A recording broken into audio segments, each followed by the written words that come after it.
আজ আমরা চলে এসেছি সাই বাবার মন্দির। সোদপুর স্টেশন থেকে টোটো অটো করে আমরা পৌঁছে গেছি সাই বাবার মন্দির। আপনারা দেখতে থাকুন সাই বাবার মন্দির।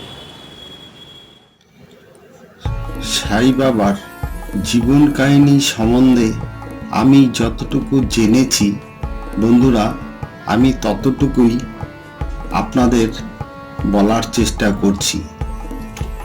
সাই বাবা হলেন ভারতের একজন আধ্যাত্মিক গুরু, যিনি তার অলৌকিক ক্ষমতা এবং মানবতাবাদী কাজের জন্য বিখ্যাত। তার জীবন কাহিনী: সাই বাবা 1838 সালে মহারাষ্ট্রের পাটরি গ্রামে জন্মগ্রহণ করেন। তার প্রকৃত নাম ছিল চন্দ্র ভরদ্বাজ। তিনি তার পিতামাতার একমাত্র সন্তান ছিলেন। সাই বাবার প্রাথমিক জীবন সম্পর্কে খুব বেশি তথ্য পাওয়া যায় না, তবে এটা জানা যায় যে তিনি তার গ্রামের মসজিদে ইসলামিক শিক্ষা গ্রহণ করেছিলেন। 1858 সালে সাই বাবা শিরডি গ্রামে আসেন এবং সেখানেই তিনি তার বাকি জীবন কাটিয়েছিলেন। তিনি একটি ছোট কুঠিরে বাস করতেন এবং ভিক্ষা করে জীবিকা নির্বাহ করতেন।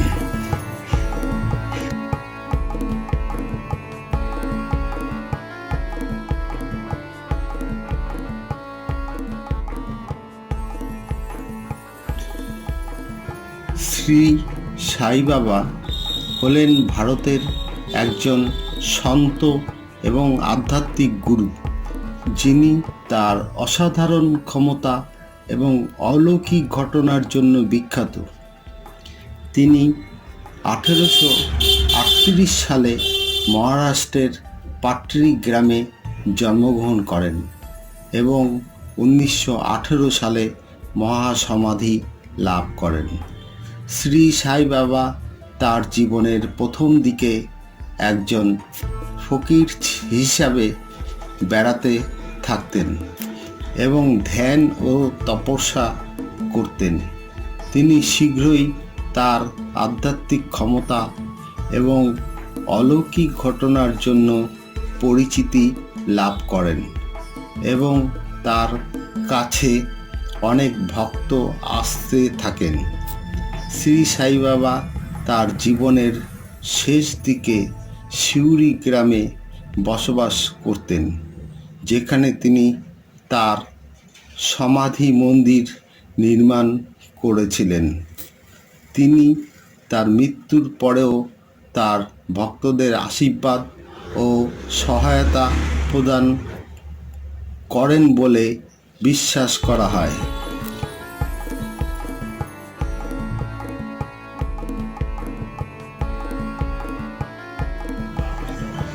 শ্রী সাই বাবা একজন ভারতীয় গুরু এবং ফকির ছিলেন। তিনি ভারতের মহারাষ্ট্রের শিরডিতে বসবাস করতেন। তিনি তার আধ্যাত্মিক শক্তি, রোগ নিরাময় এবং অনেক ধর্মের মানুষের সাথে তার সহানুভূতির জন্য বিখ্যাত ছিলেন।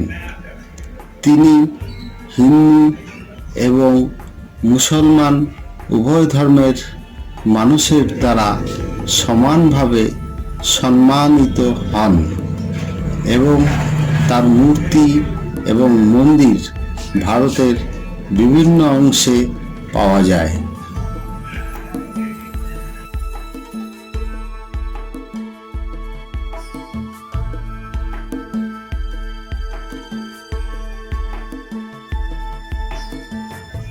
সাই বাবার আধ্যাত্মিক জীবন শুরু হয়েছিল যখন তিনি রামকৃষ্ণ পরমহংসের শিষ্য হয়েছিলেন।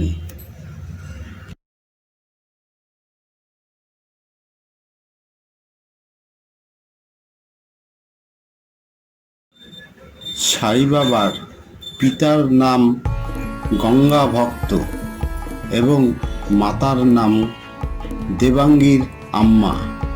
সাই বাবা তার প্রাথমিক জীবনে একজন ফকির হিসেবে বসবাস করতেন এবং তিনি ইসলামিক শিক্ষা এবং হিন্দু ধর্মের শিক্ষা গ্রহণ করেছিলেন। শিরডির মসজিদে বসবাস।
বন্ধুরা, আজকের মতো এখানেই শেষ।